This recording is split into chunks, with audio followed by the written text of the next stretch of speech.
Bienvenue à Planète Terre.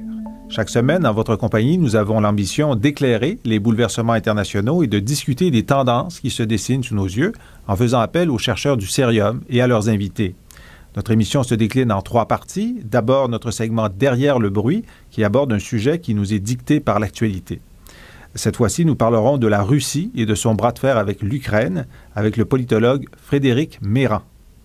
Ensuite, notre bloc en profondeur sera consacré à la réponse que donne l'Europe à la crise économique et surtout à ses façons de préserver le filet social. Pour en parler, Denis Saint-Martin, directeur du Centre d'excellence sur l'Union européenne à l'Université de Montréal, et son invité, le sociologue français Jean-Claude Barbier. Finalement, dans notre segment Voir, lire et entendre, nous recevons la spécialiste de l'Inde et anthropologue Karine Bates, qui a vu pour nous le film Slumdog Millionaire, couronné au récent Golden Globes. Dans un instant, Derrière le bruit. Derrière le bruit, c'est le moment où on essaie de comprendre une situation qui occupe l'actualité, mais qui a derrière elle des rapports de force, des tendances, des volontés plus ou moins cachées. Aujourd'hui, on va parler de la Russie, le gaz, l'Ukraine et l'Europe, et peut-être quelques autres sujets connexes. Pour en parler, Frédéric Meyran, bienvenue à l'émission. Bonjour Jean-François.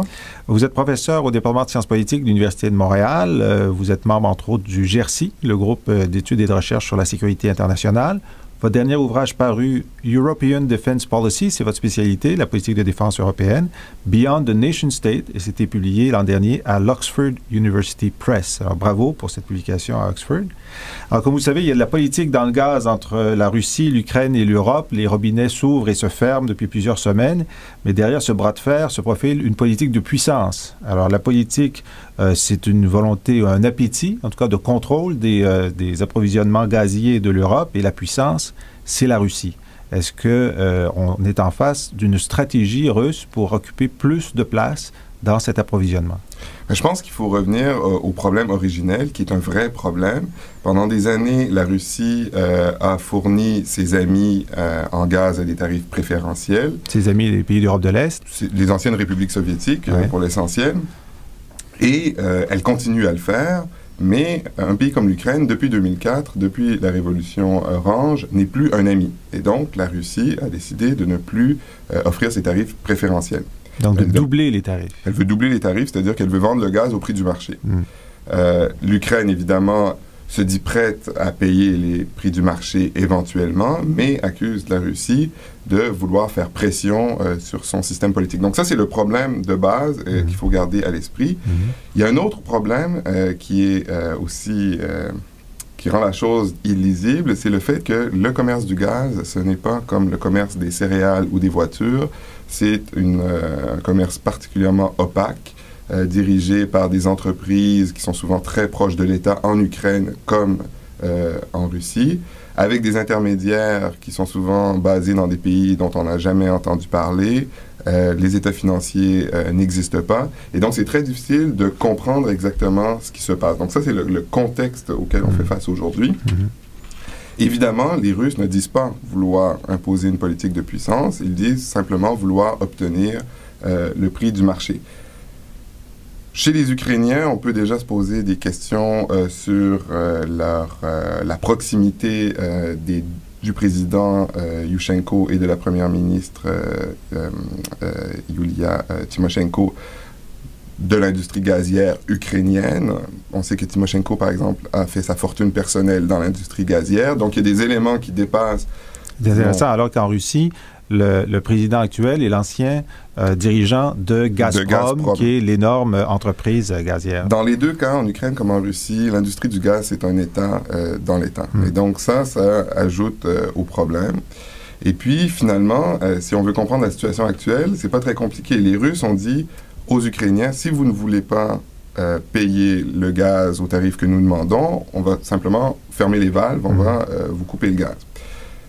Face à cette menace, les Ukrainiens n'ont qu'une seule possibilité ou un seul recours, un seul pouvoir de négociation, c'est de dire, alors, à ce moment-là, on coupe le gaz qui transite par l'Ukraine vers l'Europe. Et ça, c'est le point important. C'est ça. Alors, en ce moment, le chemin d'approvisionnement de l'Europe à partir de la Russie, c'est à travers l'Ukraine. 20% de l'approvisionnement gazier de l'Europe vient de la Russie, et c'est 40 pour l'Allemagne, et encore plus pour des pays plus proches de la Russie. Donc, c'est le jeu de l'Ukraine. Mais il y a aussi derrière ça la volonté des Russes, corrigez-moi si j'ai tort, de stopper l'avancée de l'Europe et de l'OTAN vers l'Ukraine. Parce que l'Ukraine a des velléités d'entrer dans l'OTAN, peut-être d'entrer dans l'Europe. Et il semble que 20 ans après la chute du mur, cette année 2009, les Russes disent, ça suffit. Ça suffit, cette nouvelle Europe ne viendra pas jusqu'aux portes de Moscou. Et donc, c'est une façon de faire pression sur l'Ukraine.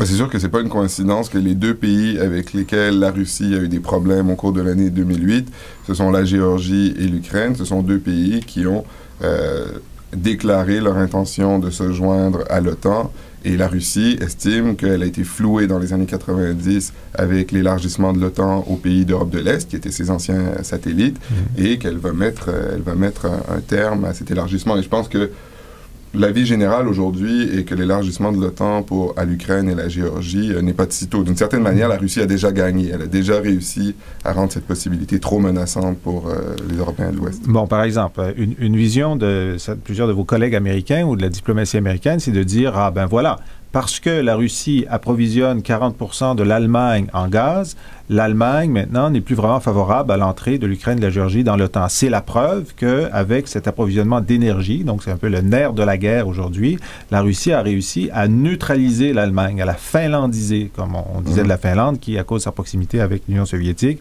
ne prenait pas de position qui pouvait être désagréable à Moscou. Est-ce que c'est une bonne lecture des choses? Oui et non, à mon avis. D'une part, c'est vrai que l'Allemagne a des liens, et les entreprises allemandes ont des liens avec les Gazprom, entre autres, autour du gaz, très étroits. Donc, on sait que l'ancien chancelier allemand, Gerhard Schröder, est très proche de Gazprom, et sur le conseil d'administration d'une filiale de Gazprom qui va construire un gazoduc entre l'Allemagne et la Russie. Donc, cette lecture-là n'est évidemment pas entièrement infondée. D'autre part, il y a des pays, comme la Pologne notamment, qui ont essentiellement le même approvisionnement en gaz russe que l'Allemagne, le même pourcentage, et qui pourtant ont pris une position très, très intransigeante à l'endroit de la Russie. C'est un peu ça la situation actuellement, c'est que les pays d'Europe de l'Ouest ont plutôt tendance à être conciliants à l'endroit de la Russie en disant, effectivement, on est peut-être allé trop loin, il ne faut pas choquer l'ours, disons, alors que les pays d'Europe de l'Est, souvent, qui ont un passé plus meurtri, des plus difficiles avec la Russie, eux prennent une position intransigeante, qu'ils soient dépendants du gaz russe ou non. Donc, je pense que c'est une lecture qui a quand même ses limites. Alors, si on se prend du point de vue de la Russie, alors la Russie a ses approvisionnements en gaz, veut contourner l'Ukraine en construisant un pipeline au nord ou un pipeline au sud pour que la Russie soit la plaque tournante du gaz qui vient de l'Asie centrale vers l'Europe et augmenter donc son approvisionnement. Ils viennent de mettre la main sur tout le système d'énergie publique de Serbie qui vient d'être vendu. Enfin, ça va être conclu bientôt. Et donc, lorsqu'on voit ça de loin, on se dit, voici une puissance qui est en train de vouloir la prédominance, pour ne pas dire l'hégémonie, de cet approvisionnement. Et là, la question, c'est de dire, est-ce qu'on doit s'en inquiéter en tenant pour acquis que la Russie est une menace, ou est-ce qu'on doit dire, voici un pays néo-capitaliste qui est en train d'augmenter sa puissance comme d'autres l'ont fait avant? Je pense que les Européens doivent moins s'inquiéter de leur dépendance du gaz russe, parce que d'un certain point de vue, les Russes sont plus dépendants du marché européen que les Européens sont dépendants de l'approvisionnement russe. De quelle façon? C'est-à-dire que tous les gazoducs vont vers l'Europe, ils ne vont pas vers l'Asie, ils ne vont pas vers l'Afrique, ils vont vers l'Europe. Donc, le seul marché pour la Russie, en ce moment, c'est l'Europe, et principalement l'Europe occidentale. Donc, les Russes ont intérêt à avoir de bonnes relations avec les Européens. Leur problème actuellement, comme vous l'avez mentionné, c'est que l'Ukraine est le territoire sur lequel transite 80% du gaz russe vers l'Europe. Et donc, les Russes veulent contourner l'Ukraine par le sud et par le nord. Le problème plus général, je crois, et là on dépasse la géopolitique, c'est la dépendance au gaz en Europe. C'est-à-dire que le gaz est en quantité limitée dans le monde, les prix sont voués à augmenter de manière très considérable, et il va falloir trouver d'autres façons de chauffer les maisons européennes ou de diminuer la consommation. Ça, c'est le problème.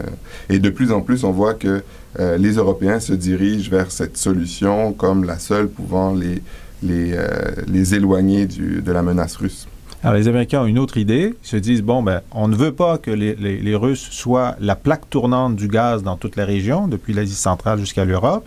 On voudrait se connecter sur l'Asie centrale et passer par le sud, donc par la Turquie, si je comprends bien, pour contourner donc à la fois l'Ukraine, la Géorgie et la Russie et connecter directement les anciens États soviétiques qui sont maintenant plutôt pro-américains vers l'Europe. Est-ce que ça, c'est quelque chose qui va marcher? Est-ce que les Européens embarquent là-dedans? Ça, c'est ce qu'on appelle le projet Nabucco. Donc, pour récapituler, il y a effectivement, à l'heure actuelle, des réseaux qui passent essentiellement par l'Ukraine et un peu par la Biélorussie. Les Russes veulent construire 2 réseaux parallèles, Nord Stream au nord et South Stream au sud. Et les Américains, avec certains Européens, proposent plutôt un 3e gazoduc qui passerait, comme vous l'avez dit, par la Turquie.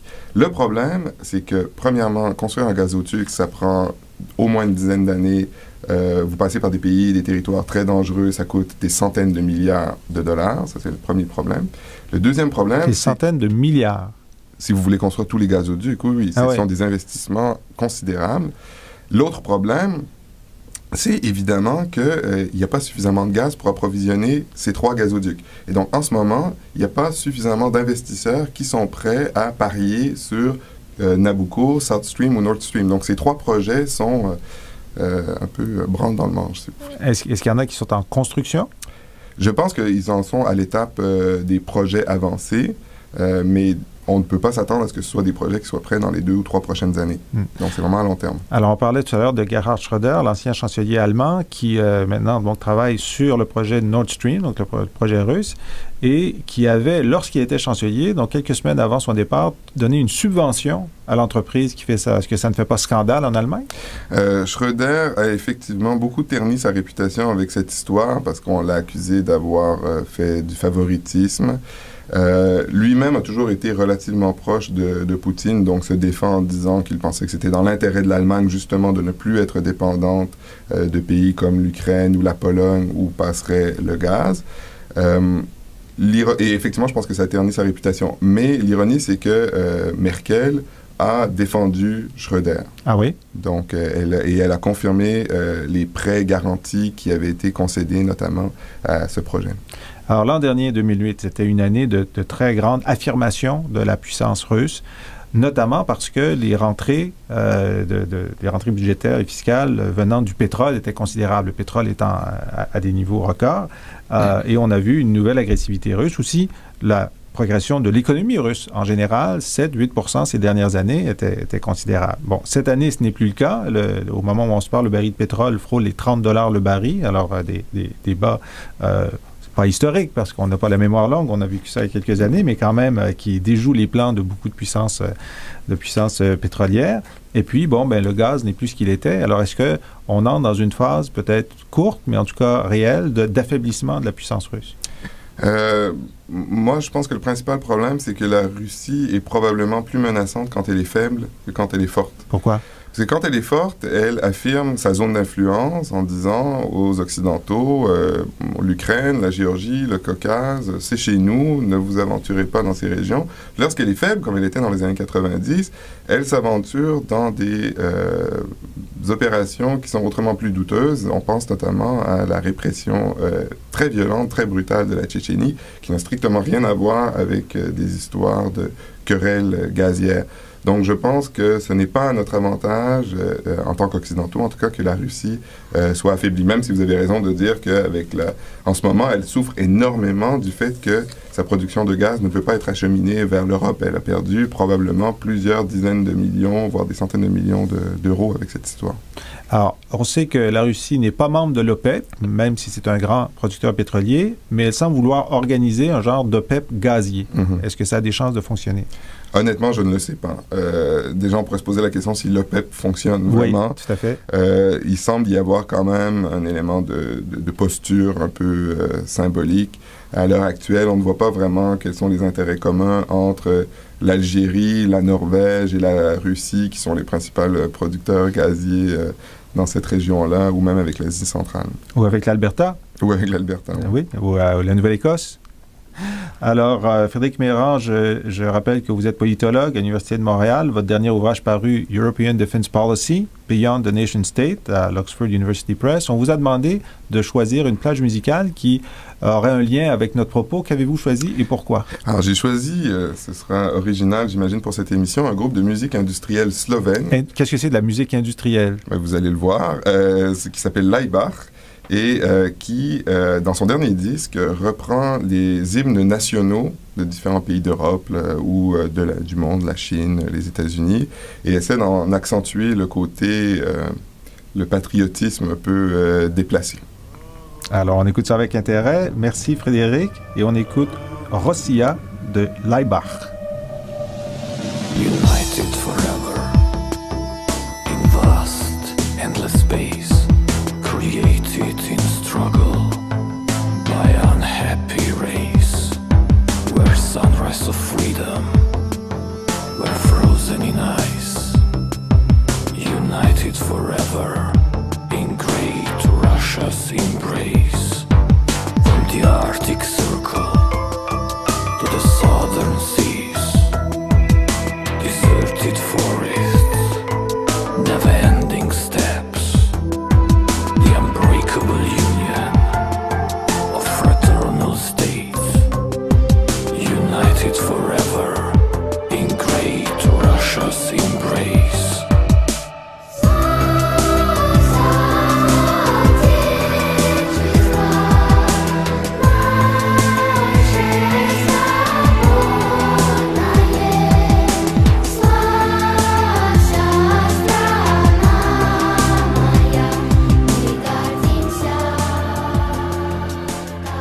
Nous sommes de retour pour notre segment En profondeur. Cette semaine, nous allons essayer de comprendre un peu comment l'Europe répond à la crise économique qui nous affecte tous, et comment le système social européen, ou plutôt les systèmes sociaux européens, tentent d'endiguer, d'amortir le choc pour les citoyens européens.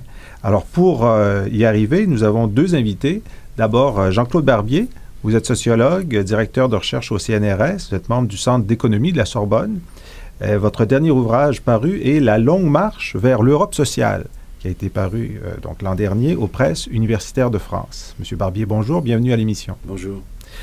Denis Saint-Martin, vous êtes professeur au département de sciences politiques. Vous êtes directeur du Centre d'excellence sur l'Union européenne. C'est vous qui avez invité M. Barbier à donner une conférence cette semaine.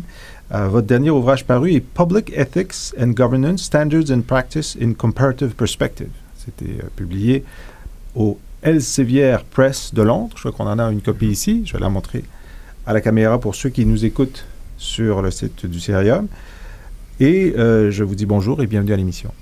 Bonjour. Alors, Denis, M. Barbier, l'Europe sociale réagit à la crise de quelle façon? Alors, elle réagit d'une manière à la fois coordonnée, mais en même temps, surtout du point de vue national. Et les différences ont été très nettes dans la façon de prendre, par exemple, les paquets de relance économique. Et peut-être que l'une des différences les plus évidentes a été celle qui a existé entre le président Sarkozy et la chancelière Angela Merkel.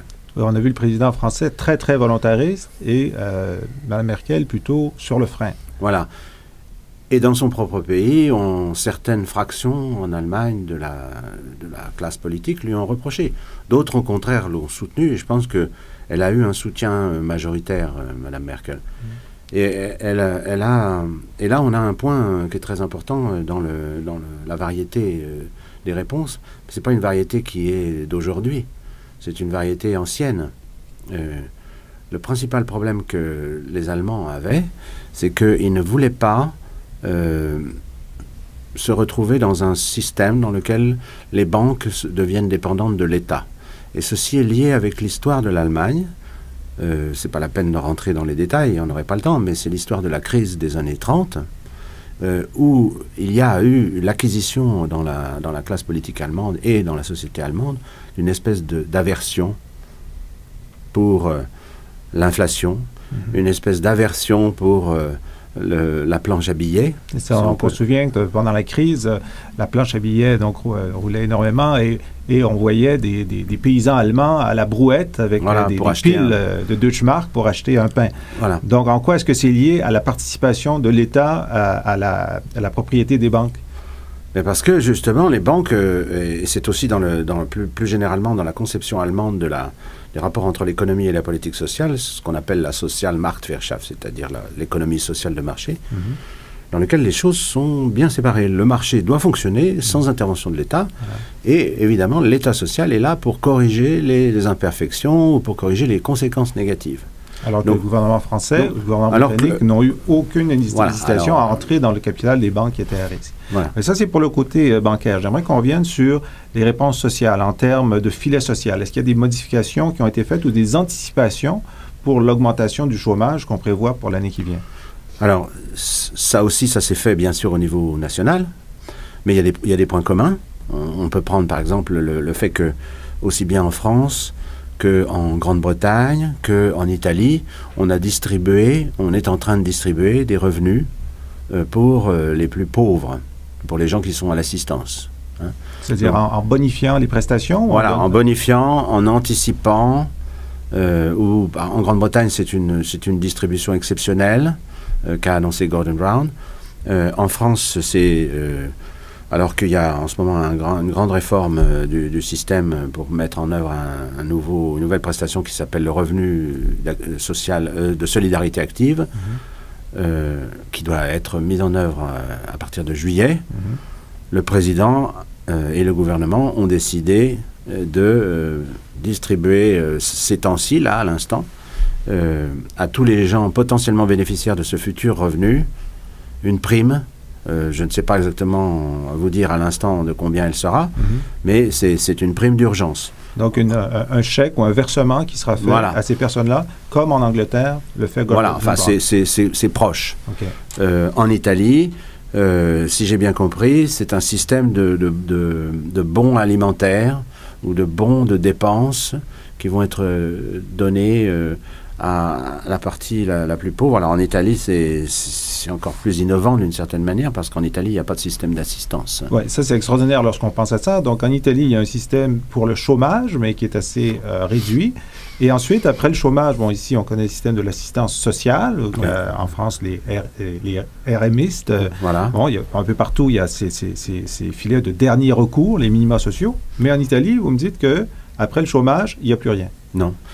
Et donc, c'est une espèce d'innovation, mais je ne sais pas exactement vous dire jusqu'où elle va aller, parce que j'ai lu ça dans la presse, et c'est tout bouge tous les jours en ce moment. Donc, mais effectivement, de toute façon, la classe politique italienne est parfaitement consciente qu'il manque un dispositif en Italie depuis des années.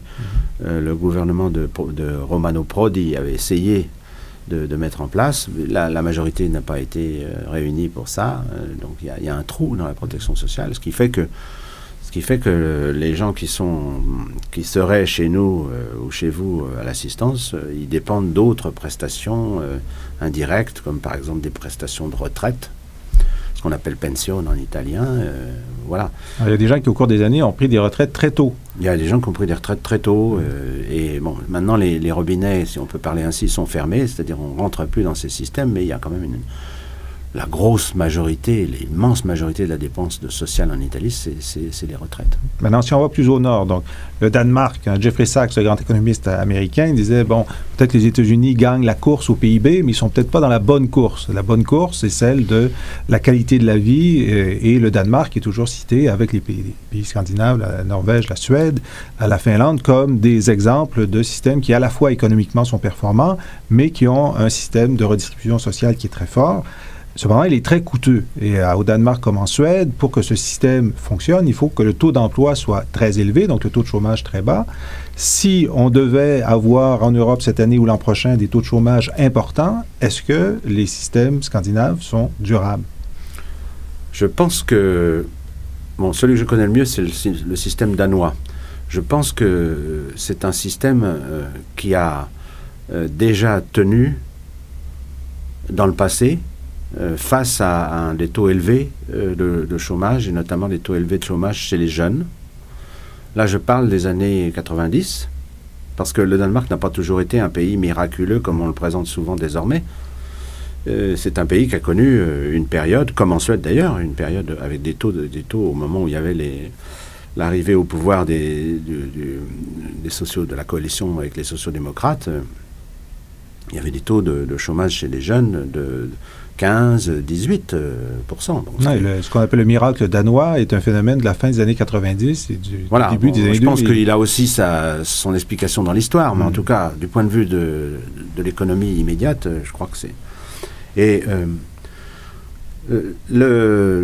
on ne peut pas vous dire, je ne pense pas qu'aujourd'hui on pourrait vous dire, si on arrive à 30% de chômage, ce qu'à Dieu ne plaise, que va devenir le système. Je pense qu'il n'y a pas grand monde qui serait capable de dire une chose pareille. Où que ce soit d'ailleurs. Où que ce soit. Ouais. Donc, ça fait partie de notre discussion, c'est-à-dire derrière, quelque part, il y a une espèce de grande incertitude des économistes comme des gens qui ne sont pas économistes comme moi, sur jusqu'où ça peut aller.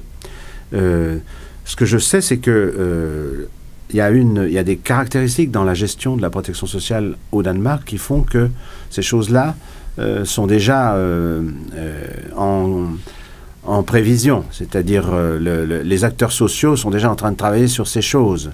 On n'est pas dans des logiques de l'immédiat, et on est dans des logiques en plus de partage de la solidarité, ce qui fait qu'il y aura des décisions qui vont être prises. Le chômage est encore très bas au Danemark. On était à 2,5. Bon, le chômage a augmenté de quelques points, mais c'est vraiment encore très, très, très faible. Donc le modèle aujourd'hui, si on peut parler comme ça, n'est pas en cause. Alors il va y avoir des choses qui vont peut-être être favorisées. Par exemple, ça fait 4 ans que le gouvernement actuel, qui est un gouvernement libéral conservateur avec le soutien de l'extrême droite, le gouvernement actuel essaye de diminuer la durée de l'allocation chômage. C'est ça. Il voudrait le faire passer de 4 ans à 2 ans. Ce qui est énorme, 4 ans. Ce qui est énorme. Ouais. C'est évidemment les champions, Ouais. n'est-ce pas, hein? Au Canada, en ce moment, c'est quoi, 40 semaines? Oui, à peine. c'est ça. Voilà. Oui, c'est énorme. En France, ça vient d'être réformé. Alors ça va dans le sens de votre question aussi, c'est-à-dire que en pleine crise, mais c'est un hasard, en pleine crise, éclatement de la crise économique, les partenaires sociaux chez nous étaient en train de négocier la nouvelle convention de l'assurance chômage. Donc évidemment, ils en ont tenu compte. À leur manière, un compromis a été trouvé. Ce compromis, il est là pour 1 an ou 2 ans. Je pense qu'il va devoir être revu en décembre 2009. Parce que de toute façon, on va retomber inévitablement dans c'est un peu une espèce de stop and go chez nous, hein, sur l'équilibre de l'assurance chômage qui est très très très lié à la conjoncture. Donc c'est pas des choses on peut pas dire on va tabler pour par exemple répondre à un chiffre de 15% dès aujourd'hui. Ce sont des ajustements qu'on fait constamment. Oui, tout à fait. Denis Saint-Martin, donc on observe qu'il y a des réponses immédiates à la crise. Ici, là, on essaie de boucher les trous, on essaie d'allonger les périodes. Mais est-ce que la crise économique peut être, en Europe ou même en Amérique du Nord, une occasion de redéfinir certains des principes ou certaines des applications du filet social? Je pense que la crise, sans être capable de percevoir dans un futur rapproché ses effets sur les façons dont on conçoit la protection sociale européenne, je pense que si on recule un peu, ce qu'on peut voir tout de suite, c'est que la crise économique, d'abord, a des effets directs sur la gouvernance économique européenne. Déjà, il y a plein de débats qui ont été lancés durant la présidence de Sarkozy en particulier, à savoir comment on organise la gouvernance économique européenne. Et ça, l'impact de ça sur le social n'est pas évident, n'est pas apparent immédiatement. Donc, dans un premier temps, on peut dire qu'assez rapidement, à l'éruption de la crise, sous la présidence du président Sarkozy, il y a eu une coordination des politiques nationales. Mais il n'y a pas eu de décision européenne. Voilà, Ce sont les chefs européens, ensemble, qui ont décidé de se coordonner dans la mesure de leur capacité. Parce que, comme le disait M. Barbier, ils n'ont pas fait la même chose, l'Allemagne et la France. Mais au moins, ils se sont concertés Peut-être plus que d'habitude. Donc, l'intergouvernementalisme très cohérent, si on peut dire, dans le cas de la réponse coordonnée. Là où on voit tantôt on parlait de l'Allemagne et comment la chancelière Merkel s'était fait tirer l'oreille. Et bon, par exemple, sous Sarkozy, on a dit la crise est l'occasion que l'Europe est une puissance monétaire. Nous avons un système de gouvernance monétaire qui fonctionne super bien, efficace. Sauf que d'un point de vue de la coordination économique, on demeure une espèce de nain désorganisé. Et là, il y a eu toute cette discussion autour du leadership de Sarkozy, c'est de faire de l'Eurogroupe. L'Eurogroupe, c'est la réunion mensuelle des ministres des Finances de la zone euro et là, on a dit on devrait faire de l'Eurogroupe l'espèce de tête pensante économique de l'Europe, et ça serait le président de l'Eurogroupe, en ce moment, c'est Jean-Claude Juncker, Premier ministre du Luxembourg, qui devrait être représenté, par exemple, l'Union européenne au G8. Bon, donc, alors ça, c'est intéressant parce que la Grande-Bretagne, qui est une grande puissance économique... Qui n'est pas dans l'euro. N'est pas dans l'Eurogroupe, c'est ça. Mais elle a été admise dans l'Eurogroupe, justement, pour le plan de relance. C'est ça qui était... On s'est dit, ça change là, au niveau des pratiques de gouvernance économique de l'Europe. Donc, il y a eu ça. Et là où ça peut déborder plus visiblement du côté social, c'est toutes les discussions actuelles autour de la règle du 3% du pacte de stabilité et de croissance. Est-ce que... il faut dire ce que c'est. Oui, donc, voilà. au moment de l'établissement de l'euro, cette monnaie commune, il y a des critères qui ont été appliqués disant qu'on ne pouvait pas faire de déficit budgétaire dans un pays donné, membre de l'Europe, de plus de 3% du PIB. Alors là, évidemment, on est en période de grandes dépenses voilà. D'infrastructures, relance économique. Donc, ce 3%-là n'est pas respecté, mais en un sens, lorsqu'il avait été établi, il avait été dit qu'en circonstances exceptionnelles, on pouvait le dépasser, et elles le sont exceptionnelles. Tout à fait. Et là, donc, ici, là, il y a donc, on peut soit contourner les règles en temps de crise exceptionnelle, ou l'autre discussion qui est en cours, c'est de dire toutes les dépenses d'investissement public. Ce qui est d'investissement public ne devrait plus être calculé dans le déficit. Donc ça, c'est intéressant parce que si on pense que la crise aura pour effet de changer un peu les visions du monde en matière économique, si on pense que Keynes redevient à la mode et que le monétarisme et le néolibéralisme sont temporairement du moins en retrait, ben là, des programmes d'infrastructure, d'investissement public, ça a un effet sur la politique sociale. Dans ce sens-là, c'est plus indirect. Là, on par exemple, on pourrait dire, on voit qu'il y a la construction de nouveaux TGV, par exemple, voilà. qui est mise de l'avant. Ouais. En ce moment, bon, les coûts seraient passés comme l'achat d'une maison, quoi que ce soit à la dette. Et donc, on comptabiliserait différemment, ce qui permettrait de dire... En fait, on dirait que les 3% des critères de Maastricht, ce serait pour ce qu'on appelle la dette d'opération. Hein. On ne peut pas payer l'épicerie en s'endettant, mais on peut investir en s'endettant. Jean-Claude Barbier, pour revenir à l'Europe sociale telle qu'elle existe maintenant. Alors, c'est un projet, c'est aussi une crainte. On a vu lors des référendums sur le dernier traité que les Français ont dit non, essentiellement parce qu'ils considéraient que c'était un traité trop conservateur et qui mettait en cause des acquis sociaux, des acquis européens ou des acquis locaux. Et vous le disiez dans votre conférence que chacun des pays, dans les électorats, trouve que leur système social est bon et estime que l'Europe pourrait le menacer. Il y a ça d'une part, mais il y a d'autre part le fait que l'Europe établit quand même un plancher social. Par exemple, il y a des normes minimales qui maintenant doivent s'appliquer à tous sur la durée du temps de travail, sur les congés de maternité. Alors, est-ce qu'on peut dire que l'Europe tire les droits sociaux vers le haut ou est une réelle menace pour les droits sociaux? Ben, c'est sans doute un peu des deux. C'est sans doute un peu des deux, puis ça dépend beaucoup des pays. Et puis ça dépend aussi des catégories de la population.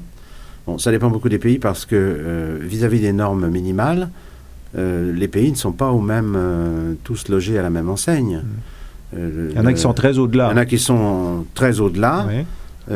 Et il y en a, parce que c'est des systèmes anciens et généreux. Bon, le système allemand, le système français sont parmi ceux-là. Les systèmes scandinaves, bien sûr. Donc, par exemple, les normes minimales n'ont pratiquement rien changé, sauf exception au Danemark. Bon. Elles ont changé cependant des choses, mais parce que le Danemark n'avait pas, par exemple, une couverture complète de ses conventions collectives. en particulier pour les travailleurs à temps limité. Et donc, à un moment donné, le Danemark s'est trouvé obligé, en raison de l'obligation universelle de couvrir les travailleurs à temps à durée déterminée, comme les autres, au point de vue de la protection sociale. Le Danemark a été obligé de prendre une loi, alors que normalement, ce sont des choses qui se font dans les négociations collectives centralisées, etc. Bon.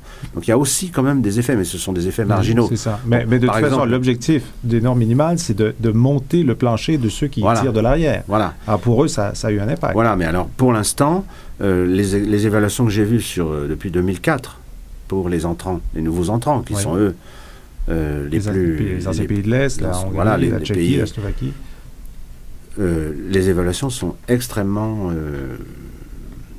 pessimistes sur le degré d'application, sur la transposition dans les normes. Bon, tous ces pays ont été obligés, quand ils sont rentrés, d'appliquer ce qu'on appelle l'acquis social européen et l'acquis européen en général. Donc, ça veut dire un très grand nombre de lois et de règlements qui préexistaient à leur entrée dans l'Europe et que leur Parlement devait appliquer. Voilà.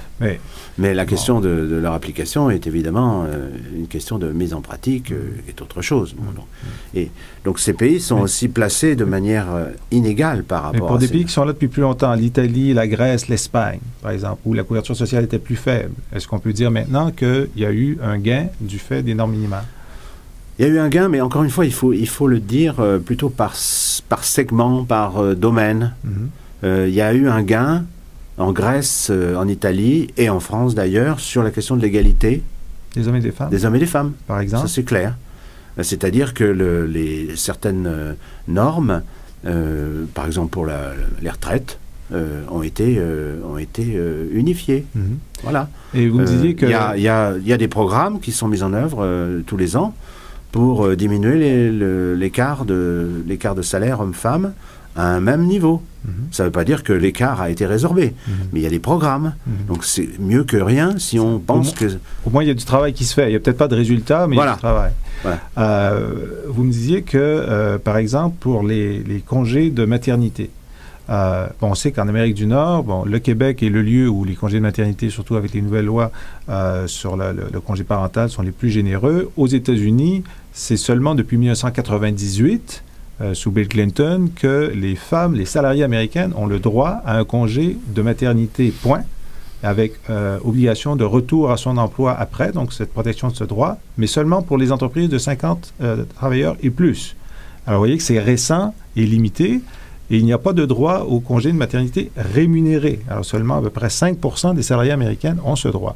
Alors, nous, on se retourne vers l'Europe, qui est toujours un lieu d'inspiration pour les politiques publiques québécoises. Et on se dit, de toute évidence, toutes les femmes européennes, où qu'elles soient, ont des congés de maternité rémunérés généreux. Mais vous me dites, ce n'est pas le cas. Non. Il y a une directive qui est en train d'être refaite. La direction générale de l'emploi a annoncé ça, c'est le commissaire Spidla qui a annoncé ça il y a quelques jours, pour augmenter la durée minimale, si mes souvenirs sont exacts, c'est à 6 semaines. Aujourd'hui, donc une protection du droit des femmes salariées de prendre 6 semaines de congé au moment de l'arrivée d'un enfant. Alors, dans quel pays n'est-ce pas appliqué en ce moment 6 semaines? Là, franchement, je ne connais pas suffisamment le détail de l'application de cette loi, en particulier dans les pays d'Europe centrale qui viennent de rentrer. Dans les pays du Sud, Dans les pays du Sud, c'est appliqué. Dans les pays du Sud, c'est appliqué, mais avec toujours la modalité de savoir que vous avez, dans certains pays, et vous en avez cité quelques-uns, mais on aurait pu rajouter la Grande-Bretagne aussi, parce qu'il y a un travail qu'on appelle informel.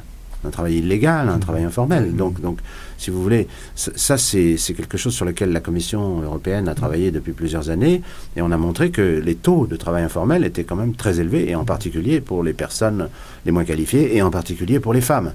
Donc, la règle dans la loi des 27 pays, normalement, pour la durée, Elle doit s'appliquer, sous réserve, ce que je n'ai pas fait avant de venir vous voir, de vérifier qu'elle a bien été transposée dans les pays que je ne connais pas bien. Voilà. Mais vraisemblablement, ça ne s'applique pas pour les membres du Conseil des ministres du président Sarkozy, en tout cas. 5 jours. Elle n'a pas pris 5 jours. Oui, mais c'est un droit, mais ce n'est pas une obligation. Voilà. Tout à fait. Alors, Jean-Claude Barbier, nous avons demandé, pour terminer cette émission, de choisir une plage musicale qui aurait un lien avec notre propos, si ténu soit-il. Qu'avez-vous choisi et pourquoi? J'ai pensé à la chanson de Jacques Brel qui s'appelle Bruxelles. Alors, la raison pour laquelle j'ai pensé à cette chanson, c'est qu'évidemment, la Commission européenne siège à Bruxelles et que la façon dont les gens en Europe parlent de ce qui se passe à l'Europe quasi fédérale, on dit toujours Bruxelles a dit ça, Bruxelles a dit... En général, c'est d'ailleurs toujours négatif.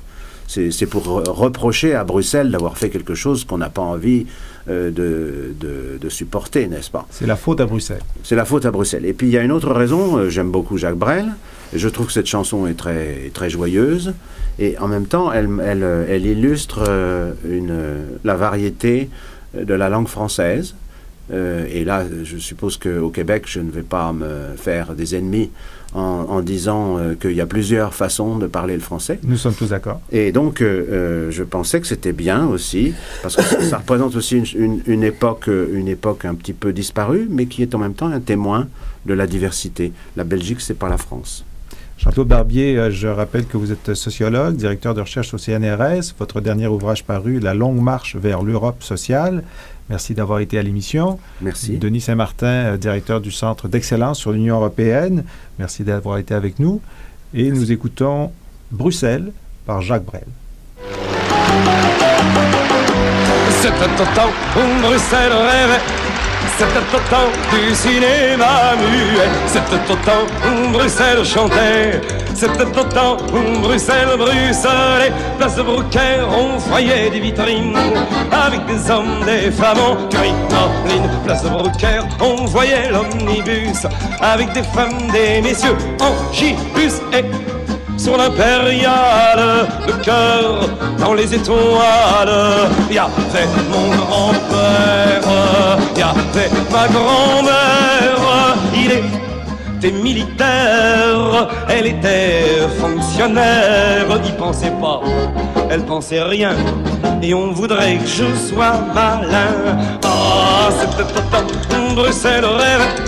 C'était au temps du cinéma muet, c'était au temps où Bruxelles chantait, c'était au temps où Bruxelles bruxelait sur les pavés de la place Sainte-Catherine. Voir, lire et entendre, c'est le segment de l'émission où on vous fait des suggestions de lecture, de visionnement ou de balado-diffusion. Et cette semaine, spéciale Inde. Et on a la chance d'avoir avec nous quelqu'un qui revient, qui était à Delhi il y a quelques jours, spécialiste de l'Inde, Karine Bates. Vous êtes anthropologue, vous dirigez le pôle de recherche sur l'Inde et l'Asie du Sud au Cerium. Oui. On est très content de vous avoir avec nous. Vous avez publié en 2006, dernier chapitre paru, un chapitre dans ce livre Property Rights of Widows in Rural Maharashtra, j'ai bien dit ça? Très bien prononcé. A Socio-Economic Study of Women's Awareness of Rights and Access to Justice. Vous êtes beaucoup intéressé à la condition des femmes en Inde. Oui. Et puis, voilà, vous avez vu pour nous cette semaine le film dont on parle, celui qui a gagné la grande palme aux Golden Globes, Slumdog Millionaire. Oui. Alors, on va dire en 2 mots, quelle est l'intrigue du film d'abord? Bon, alors, il s'agit de 2 jeunes frères musulmans qui habitent un bidonville de Pune et qui, à cause des luttes entre les religions, vont perdre leur mère, qui est musulmane, donc, et qui vont se retrouver orphelins. Et là, il y a des dalles sont récupérées par de la mafia qui exploite les enfants pour qu'ils soient quêteux. Et puis, tout au long du film, on va voir leur vie, notamment la vie du petit Jamal, un des 2 frères musulmans, et ça va nous expliquer comment il fait pour C'est ça. répondre à toutes les questions. Ben voilà. Alors pourquoi millionnaire? C'est parce Oui. que le fameux jeu Voulez-vous devenir un millionnaire est présent dans tous les pays du monde, en Inde aussi. Et cet enfant des slums, des bidonvilles, est en train de gagner $1 million. Et il est interrogé de façon assez rude par la police pour savoir comment il a fait pour tricher, pour avoir les bonnes réponses. Exactement. Et il explique qu'il sait les réponses parce que dans sa vie de pauvre Indien, il a connu des expériences qui ont fait en sorte qu'il connaissait ces réponses-là. Maintenant, on ne va pas donner la fin du film, mais ce qui m'intéresse, c'est votre point de vue d'anthropologue, de quelqu'un qui connaît bien l'Inde, et vous m'avez dit hors antenne que l'anthropologue avait souffert en regardant le film. Pourquoi? Bien, en fait, je voudrais commencer par certains bons points du film. Comme vous dites, la trame, c'est justement un pauvre illettré des bidonvilles, un chaiwala. Donc, il y en a partout en Inde. Ce sont ces petits garçons qui vont porter le thé. Donc, admettons, ici, on est en émission, on sort hors d'onde. Bien, à la pause, on va pas chercher un thé. Il y a un chaiwala qui nous amène, un petit garçon qui nous amène du thé. Le bon côté, c'est que ça nous montre justement la richesse de l'expérience, des expériences de vie des gens dans les bidonvilles. Et c'est pour ça qu'il finit par répondre à plein de questions qui, effectivement, dans la tête encore de beaucoup d'Indiens, les gens des bidonvilles ou les gens des milieux ruraux très pauvres connaissent rien. Moi, je me le suis fait dire comme anthropologue, pourquoi tu vas aller dans un village? Les gens dans les villages connaissent rien. Ce qui est pas vrai. Alors qu'ils ont leur expérience à eux. Ils ont leur expérience à eux. Ils ont beaucoup d'expérience. Il faut être coriace. J'arrive de Delhi, comme vous disiez, on gèle la nuit. Et à 5 heures le matin, quand j'ouvrais la fenêtre, les rues étaient déjà en effervescence un petit peu. Il y avait justement ceux qui préparaient le thé, qui étaient sur la place. Il y avait gelé dans les bidonvilles toute la nuit. Ils étaient au travail à 6 heures, 7 heures. Donc ça, c'est un très bon côté du film, là, même d'un point de vue anthropologique, et justement la lutte entre les classes et les castes. Parce que jusqu'à la fin, ce petit gars-là, on ne comprendra pas du tout comment se fait qu'il passe au travers de cette émission-là, qui pose des questions sur la monnaie américaine, sur certains symboles, etc. Donc, pour les Indiens, normalement, compte tenu de la division par caste, il y a une présomption que c'est impossible qu'il ait de la connaissance. Exactement. C'est pourquoi on pense qu'il c'est qu'il y a l'équation toujours entre les gens illettrés, ou en tout cas, il y a très peu d'instruction, et le manque de connaissances. Alors, comme vous disiez, il y a des connaissances qui sont acquises dans n'importe quelle expérience humaine. Alors, qu'est-ce qui vous a choqué maintenant? Bien, là, ce que j'ai trouvé plus difficile au niveau du film, c'est que, et c'est la critique actuelle en Inde. Donc, j'arrive de l'Inde, et j'ai vécu en Inde, là, comme anthropologue, et j'arrive tout chaud de l'Inde, et j'ai eu une réaction presque nationaliste indienne, dans le sens où j'ai dit, c'est encore beaucoup de clichés. C'est l'Inde des bidonvilles, et même, ce n'est pas l'exemple d'un bidonville. Parce que il y a 3 enfants. Il y en a un qui devient bandit, il y en a un qui est quasiment un saint, l'héroïne du film, et il y a la petite fille qui, naturellement, va être kidnappée par des gens de la mafia qui va se retrouver comme prostituée. Les femmes des bidonvilles ne sont pas toutes des prostituées. Il y a des femmes très fortes. Il y a des pères de famille qui font tout, malgré la pauvreté, pour que leurs fils et filles ne soient ni kidnappés, ni voués à la prostitution ou au quêtage. Par contre, c'est vrai que les bidonvilles, et entre autres à Mumbai, c'est rempli de mafias, donc qui exploitent les jeunes enfants et qui exploitent les femmes. Mais ce que je veux dire, c'est que c'est un aspect. C'est une facette de la réalité qui n'est pas fausse. Ce qui n'est pas fausse. Mais ce n'est pas toute la réalité. Mais c'est toujours un choix. C'est toujours un choix, ça c'est vrai, mais comment je dirais... Est-ce qu'il y a des choses qui sont contraires à la réalité? Est-ce qu'il y a des choses dans le film que ça ne se peut pas, ça ne se passe pas, c'est faux? Des choses complètement fausses, je dirais pas que... Oui, il y a une chose qui est fausse, c'est la trame sonore. Ah, pourquoi? Parce que les gens des bidonvilles n'écoutent pas du tout la musique qu'il y a dans le film. Et il y en a très peu des moments où même on nous montre des grands plans, il y a des belles images. Oui. Les gens qui connaissent pas du tout l'Inde, c'est un film, quand je suis sortie de là, j'ai dit c'est un film américain. Moi, je suis pas cinéaste, je peux pas dire s'il est bon ou pas. Je ne suis pas cinéphile non plus. Le réalisateur Danny Boyle, qui est un Britannique, mais on sait que c'est de facture très occidentale. Exactement. Ouais. Et ça, j'étais allée avec ça. Donc, c'est un film américain, un bon film américain, puisqu'il a gagné des prix, qui se passe en Inde. Et il y a les images, il y a le rythme du film qui représente très bien Mumbai, ce rythme très rapide, les couleurs, la course, les combats. des gens dans les bidonvilles. Mais, par exemple, les trames sonores, quand on monte les bidonvilles, ça a une facture très occidentale, ce qui fait que pour une anthropologue, tu vois, un bidonville, en écoutant de la musique New Age, là, il y a comme... Mais, en même temps, c'est sûr que quelqu'un qui connaît pas l'Inde peut quand même découvrir des choses, mais c'est comme beaucoup de romans, c'est comme beaucoup de choses. Il faut rester vraiment dans l'esprit que c'est un film occidental. Mais moi, mon point de vue, peut toujours mettre des bémols, mais j'ai été voir les critiques aussi, et c'est ce qu'ils ont reproché au film. Les critiques en Inde. Les critiques en Inde. Le film n'est pas encore sorti. Il sort en Indie et en anglais le 23 janvier, mais naturellement, l'élite indienne était bien au courant de ça, pas le peuple. Alors, ça serait intéressant de voir si c'est un succès de box-office en Inde ou non.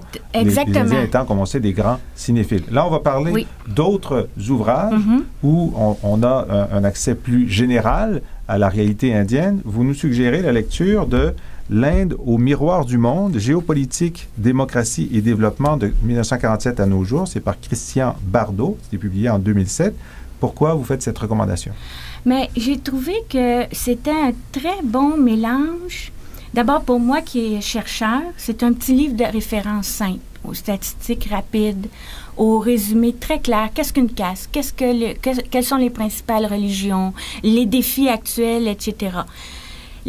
C'est des généralisations, mais il y a souvent l'auteur, je ne sais pas d'ailleurs, j'étais assez impressionnée, apporte des nuances dans les généralisations qui font en sorte que quelqu'un aussi qui veut en savoir plus sur l'Inde rapidement, c'est une centaine de pages, a 8 chapitres qui expliquent la géopolitique, la politique indienne, l'histoire, la société, et à la fin, il y a une magnifique petite bibliographie qui nous réfère à les grands auteurs, Christophe Jaffrelot, Jackie Assayag, qui ont aussi écrit des livres très rigoureux, mais encore là, quelqu'un qui prépare un voyage en Inde ou qui voudrait s'informer simplement, peut continuer ses recherches ou aller sur Internet, puis ça l'ouvre vraiment la porte. Un excellent ouvrage de synthèse. Alors moi, pour continuer, je suggère une balado-diffusion. Si vous allez sur le site du Cérium, Démocratie, économique, marché, la surprenante modernité indienne, justement par Christophe Jaffrelot, c'est un directeur du CERI, spécialiste de l'Inde. Et c'est une des conférences les plus populaires sur le site du Cérium depuis qu'il l'a donné il y a 2 ans. Alors, Christophe Jaffrelot. Et on termine avec une trame sonore du film qui est peut-être pas représentative de la musique indienne. Je rappelle, Karine Bates, vous êtes anthropologue à l'Université de Montréal. Vous dirigez le PRIAS sur l'Inde et l'Asie du Sud. Merci beaucoup d'avoir été avec nous. Et on écoute J-Hope du film Slumdog Millionnaire. Merci beaucoup.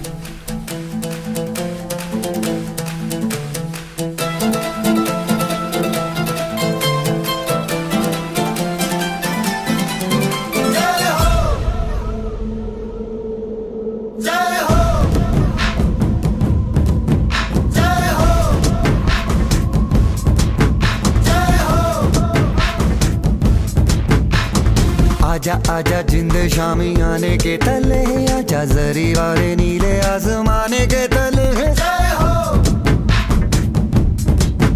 जय हो, आजा आजा जिंद शामी आने के तले, आजा जरी वाले नीले आसमाने के तले। जय हो। Vous avez écouté Planète Terre. Merci d'avoir été avec nous. Vous pouvez réécouter cette émission dès lundi sur le site cerium.ca et en balado-diffusion. Vous y trouverez les références vers les pages de nos invités de la semaine, les ouvrages, films et conférences dont nous vous avons parlé et vers les choix musicaux de la semaine. Mon nom est Jean-François Lisée. Au nom de toute l'équipe du Cerium, je vous invite à venir assister à nos conférences à l'Université de Montréal pendant la semaine et à nous revenir la semaine prochaine pour une autre émission de Planète Terre. Je tiens à remercier l'équipe technique, Luc Laflamme, Charlène Ricard et Éric Frappier. À la semaine prochaine.